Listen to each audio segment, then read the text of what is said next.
ఉంది. ఒక ఊరిలో సోము అనే ఒక యువకుడు ఉండేవాడు. అతనికి జీవితంలో ఏదో సాధించాలని కోరిక ఉండేది.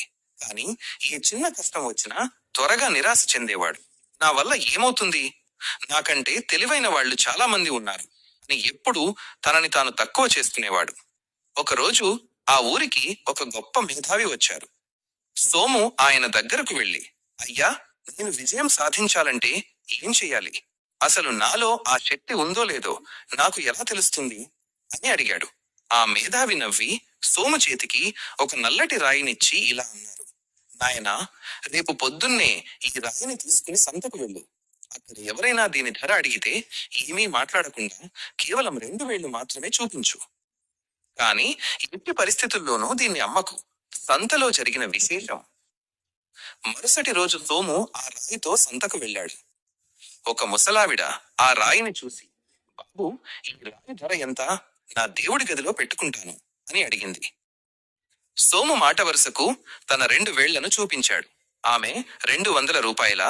సరే, ఇవ్వు అంది. సోము ఆశ్చర్యపోయి అక్కడి నుంచి మేధావి దగ్గరకు పరిగెత్తాడు.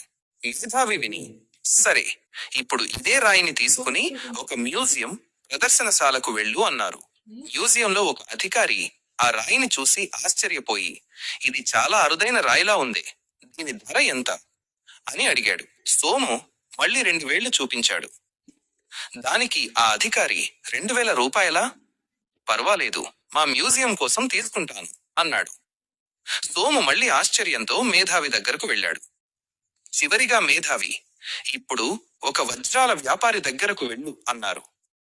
సోము అక్కడికి వెళ్ళగానే ఆ వ్యాపారి రాయిని చూసి షాక్ అయ్యాడు. అబ్బో, ఇది ప్రపంచంలోనే అత్యంత అరుదైన రాయి. దీనికోసం నేను ఎన్నాళ్లుగానో వెతుకుతున్నాను. దీని ధర ఎంత అని అడిగాడు. సోము 2 వేళ్లు చూపించగానే ఆ వ్యాపారి 2 లక్షల రూపాయలా? సరే, నేను ఇప్పుడే కొంటాను అన్నాడు. నా విలువ నీ చేతుల్లోనే. సోము పరిగెత్తుకుంటూ వెళ్లి మేధావికి అంతా వివరించాడు. అప్పుడు ఆయన ఇలా అన్నారు, చూశావా సోము, ఆ రాయి ఒకటే, కానీ నువ్వు దాన్ని ఎక్కడ ఉంచావు అనే దానిపై దాని విలువ మారుతూ వచ్చింది. నీ జీవితం కూడా అంతే. నువ్వు నిన్ను తక్కువ అంచనా వేసే మనుషుల మధ్య ఉంటే నీ విలువ 200. కానీ నీ ప్రతిభను గుర్తించే చోట ఉంటే నీ